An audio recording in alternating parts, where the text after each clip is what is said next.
Hey guys, it's Kaz here, and today I'm going to be doing my what I've been watching in April and May, because the last time I did this I combined 2 months together and I thought that worked pretty well, so let's just get into it. We'll start with April and then go into May because that makes sense. So, one thing I watched in April was Dear Zachary, a letter to a son from his father, and this was a true crime documentary. It was actually the boys over at I Could Murder a Podcast mentioned this as being a good thing. They said, don't look into it, just watch the thing, it's really sad. And I watched it and it was pretty darn sad. So it is about a man who was murdered by his girlfriend, and then his son with said girlfriend was born, and it's his friends making a documentary to be able to give to that child when he's older to know about his father. And yeah, it was sad, and it's on YouTube. I'll leave it down below if I can find it again in the box down there. What is it called? It's not the comment box, it's the description. I'll leave it down there if I can find it. And yeah, if you enjoy true crime stuff that will maybe possibly definitely make you cry, then that is a possible thing to watch for you. Yes. Moving on. I've also been watching The Missing. I watched it over both of the months. So the first season was about one crime, and then the second season about a different crime, but it's the same detective over both of them. I thought this was kind of interesting. I like watching just random short, there's been a crime, let's figure out the crime sort of TV shows, and this one was no different. I very much enjoyed it. One of the interesting aspects of this show is that it has multiple languages in it, so it's something that you have to kind of pay attention to because of the subtitles. So the first season, the main detective is French, so they're talking French and English. It happens in France. The first season, a child goes missing, English parents, and they're trying to figure out what happened to said child, English and French. And then in the second season, something happens. A girl who has been missing for like 10 years comes back, and that happens in Germany, so it has English, French and German in that season. And yeah, it's a good show. I think there's like 6 to 8 episodes on each season. It's a contained story. The overarching storyline of the detective is quite interesting as well, because he's kind of meant to be retired but he keeps popping in and trying to save the day. So yeah, that's something on Netflix. If you haven't watched it, then perhaps you will enjoy it if you like that sort of thing. Next up, I of course watched Our Flag Means Death. So I was on Twitter randomly and people just kept talking about this little, well, first of it just OMFD all the time, and I was like, what the crap does that even mean? I found out what that meant. I'm in England so I can't find it legally, but I did find it. And I watched it and it was so good. I really enjoyed it. I'm so glad that I've got season 2. This is a show about pirates. It's a comedy. It's very queer. People were like, are they trying to queer bait people? No, those are some gay pirates, and it's very good. And also, Nathan Fode is from Newark, so big up. He's from my hometown and he's in this show, so that's just really cool, innit? I enjoy that fact. And yeah, this is really good, and I'm sure you've heard of it before. I don't need to tell you what it's about. I don't need to explain how good it is because everybody already knows. Taika Waititi. Need I say more? No, I need not. Definitely want to rewatch it though because it's really, really good. And it's got Gus Khan in it, who's also amazing, but apparently he's not going to be in season 2. Sad times. But yeah, it's really good. Watch it if you're in England. Illegally. But if you're not, you might be able to find it proper. Next up, I watched this show called Anatomy of a Scandal. It was on Netflix. It was just there because it was new and I watched it. Not the best. I feel like I don't really talk about stuff very often that I didn't enjoy. I didn't necessarily not enjoy it, but it felt like not a complete story. So this politician dude, and he's not the Prime Minister, he's like the Prime Minister's second-hand man. He's a politician. First of all, you know, politicians are slimy, so don't really like them anyway. But with this one, he gets accused of a rape by this woman that he's having an affair with, he works with, and then it's like the trial, and it's also about him and his wife and kids and her finding out that he's been cheating on her but also might be a rapist.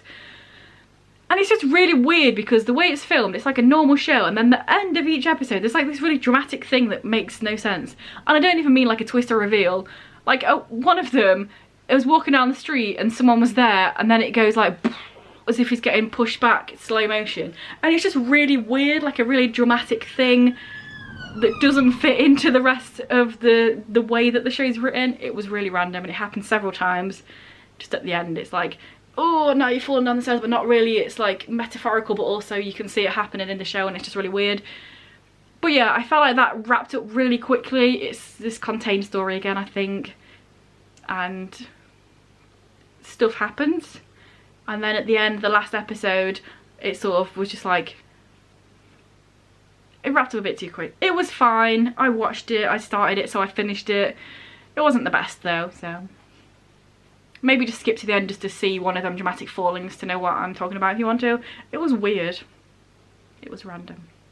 Moving on. Of course, another thing I watched in April was Hearthstopper. I've only watched it twice so far. I definitely want to watch it more, but I thought I should stop watching the same thing over and over again. But it was adorable, it was amazing, it was so good. It's one of the best adaptations I've ever seen. I'm sure most people agree with me with that. The characters were amazing. They looked and felt and had the aura of the characters from the graphic novel. Even characters who didn't look the same, like Yaz, who plays Elle, just like was perfect. The other characters looked exactly like the characters in the show. Like Joe looks like Charlie, Kit looks like Nick. It was perfect, it was amazing, it was great. There were some slight changes and I thought all of them worked perfectly.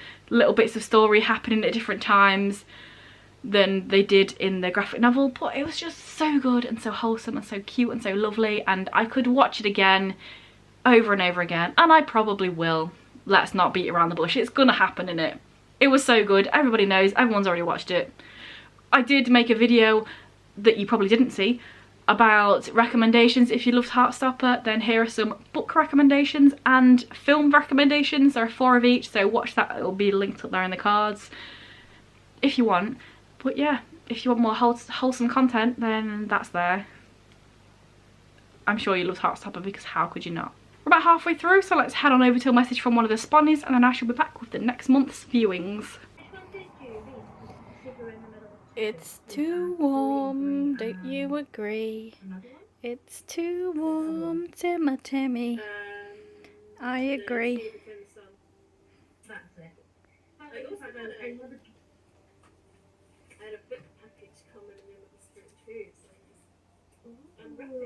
Moving more into May now. We've talked a little bit because The Missing I watched in April and May.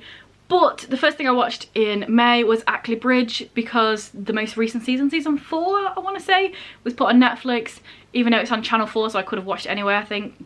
But it was on Netflix and I binged that. I watched it all in one go. It was really good. There's going to be another season.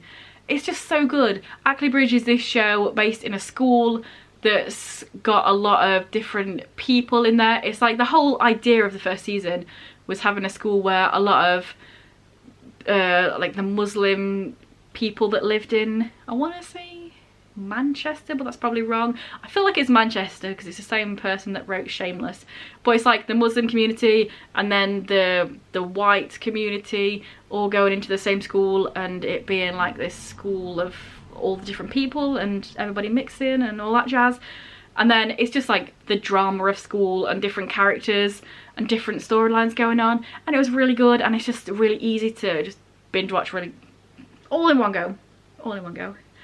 In this season, one of the first things and one of the main things that happens in the story, this overarching storyline, is that a bunch of travellers go to the school, set up shop there, and then it's like the travellers interacting with the people at the school and what happens there. And I find that really interesting because where I live there's a big community of travellers, so it's very normal and very something that you never see on TV. So yeah, I thought it was good that it showed it on that show, and just in general the show's just really good. So yeah, Ackley Bridge. I also watched a film called The Takedown. This month seems to be quite filmy because I don't really watch that many films, but I watched a film called The Takedown. This is a French film and it was a detective film, but it was more like a action comedy sort of thing. There was these 2 guys and they both used to work together, but now one of them is higher up in the FBI and one of them is just still at his job, but then they somehow managed to get together and work this case. and it was a fun time. It wasn't the best amazing thing, but it wasn't the worst. I enjoyed it. It was a bit silly, it was a bit fun, and yeah, that was on Netflix as well. It passed the time well, I enjoyed it. It was a fun time. There were silly bits, there were action moments, everything you'd expect from an action comedy type of film, so yeah. Another film I watched was Moxie. So this one and the next film I watched when I was in the airport waiting to go to Oslo. Side note, I had an Oslo vlog, it'll be up there. But yeah, I watched Moxie while I was sat waiting in the airport, and I really enjoyed it. I know this is a book. I have no interest in the book. It's one of them books that I've heard of loads, but it's just not something that really grabs me. But I did very much enjoy the film of it. So it's about this girl who's quite quiet, quite shy, and then this other girl comes to the school and she's quite openly feminist, openly will tell people if they're doing shit stuff. And then she finds the courage there and starts this anonymous zine, like fighting back girl power and all that jazz. And it was a fun time. I really enjoyed it. It was a good film. And it passed the time wonderfully whilst waiting in an airport overnight. Good times. And so did this second film, which I watched directly after, and that was Metal Lords. This is about these two lads that are in a metal band and they want to compete in a battle of the bands. They need to find another person to add to the ensemble because it's just the two of them. And this one was also a really fun time. I thought it was just cool that it was about metal music because I enjoy metal music. And I thought it was fun, I thought it was interesting. I liked, there was I want to say Irish, this Irish girl, like a new to the school girl, and she was just really cool and I really enjoyed her style. At the end, she looked so cool, I'm just going to throw it out there. She reminded me of Marta from Bleeding Through, because that is a heavy band and she is a keyboardist and she's really cool. So she gave me Marta vibes. That was one thing when I was watching it and they were talking about metal music and they were like, oh, can a girl be part of a metal band? And I was like, bitch, Marta exists, she's amazing. And so do many other female peoples in bands. Arch Enemy exist. Kitty, I don't know if they exist anymore, but they did in the 2000s. That's full female fronted band. Well, full all female band. Many exist, so yes. But it was a good film, I enjoyed it, I thought it was funny. There were certain moments that made me laugh while I was sat there watching it in an airport full of people, like giggle. But yeah, it was a good time, I enjoyed it. There was a lot of music on there obviously, and some of it I was like, yes, this song is great. So boom. Another film I watched, I know, what is going on with all these films?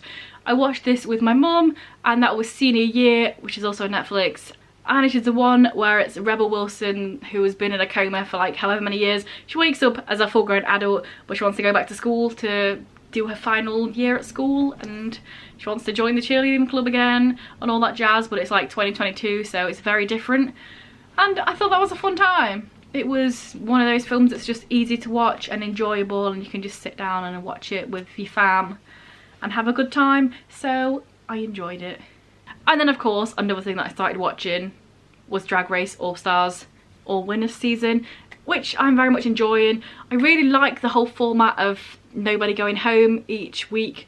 I feel like recently in Drag Race, you know, because every season there's like, it feels like there's 20 queens there, it feels like it's harder to like get everybody's story. Obviously we already know the queens in here because they're all winners, but I like the fact that they're all there the whole season and they're all doing good. And if you just have a shit performance, it's fine, because the next week you're gonna be alright. Because it's weird, because in my head, even though I was really late to Drag Race in general, so it was only a few years ago when I got into it and I watched like all the seasons. So what was it, season 10 when Bob the Drag Queen won? That was the first season that I watched. That was the one that was on Netflix at the time. And then I went back from there and like watched all of the other seasons. And I feel like I have knowledge about them queens so much more than more recent ones, even though I watched them all at the same time. It just felt like they had more time to show each queen when there were less of them. And now there's like 57 queens each season, and I'm like, I see someone's face and I know they were on it, but I can't remember their name. I don't know who that is, what's going on there, can't remember people's names.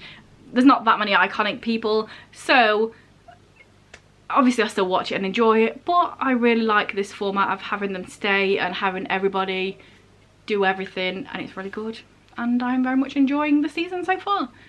And it's nice to see positive stuff instead of like taking piss out of everybody. I like the positive vibes. I don't know if everybody else does, but it's good in my opinion. So yes, those are all the things that I watched in April and May. Obviously in 2 months time I'll talk about June, July, and let me know down below what you've been watching, or if you've seen any of the things that I've talked about here, let me know down below, all that jazz. And if this is the first video I made you enjoy it, then please check out some of the others, and if you continue to enjoy, then please subscribe, that'd be awesome. Anyway guys, I'll see you in a few days with another video. Bye.